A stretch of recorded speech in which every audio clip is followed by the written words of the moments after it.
విగ్రహాలకు అర్పించబడిన బలుల విషయంలో కూడా చూడండి. నీకు జ్ఞానం ఉంది, ఒకడున్నాడు ఏదో పదార్థము ఓ విగ్రహాన్ని పెట్టాడు, దానికి అర్పించాడు, నన్ను పిలిచాడు, నేను బాగా జ్ఞానవంతుణ్ణి.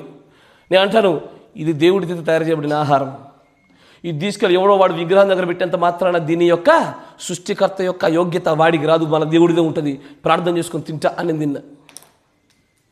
పౌలు గారు అంటారు కానీ నీ దగ్గర కనబడుతున్న ఒక బలహీనుడి యొక్క మనస్సాక్షి నిమిత్తం నువ్వు చేసిన తప్పే అంటాడు ఆయన. అంటే నేను చేసిన దాన్ని తప్పు ఒప్పులు దేని బట్టి తీర్పు తెచ్చబడ్డాయి? ఎదుటోడు దాన్ని బట్టి. నాలో లేదు, నన్ను బట్టి కొలమానాలు చాలా తక్కువ, ఎదుటి వాళ్ళలో ఉండే కొలమానాల సంఖ్య ఎక్కువ. అసలు నిత్య జీవం పూర్తిగా పెట్టబడింది మన యోగ్యత, అయోగ్యత, మన పరిశుద్ధత, మన అపవిత్రత మొత్తం అంతా బయట వాళ్ళ మీద పడ్డది. నేను ఎలా వస్త్రాలు వేస్తున్నానని కాదు, నా వస్త్రం నీకు అయ్యా ఇబ్బందికరంగాను నిన్ను శోధించేకరంగా ఉందా, అప్పుడు నా వస్త్రధారణ తప్పే. కరెక్టేనా? మీకు అర్థమవుతుంది అనుకుంటా.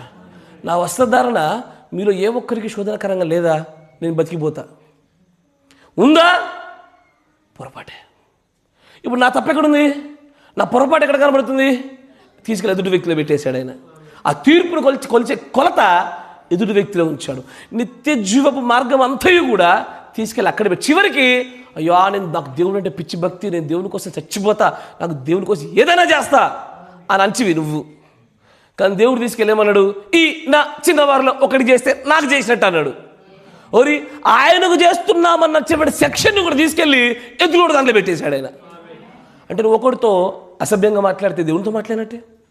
ఈ 3 కేటగిరీలలో నువ్వు ఒకరితో అఘోరంగా మాట్లాడితే దేవునితో అఘోరంగా మాట్లాడినట్టే, ఒకరి మీద కోప్పడితే దేవుని మీద కోప్పడ్డట్టే, ఒకరి మీద సనిగితే నీ సాటి సహోదరుల మీద సనిగినా, 5 పరిచారిక వర్గాల మీద సనిగినా దేవుడి మీద సనిగినట్టే.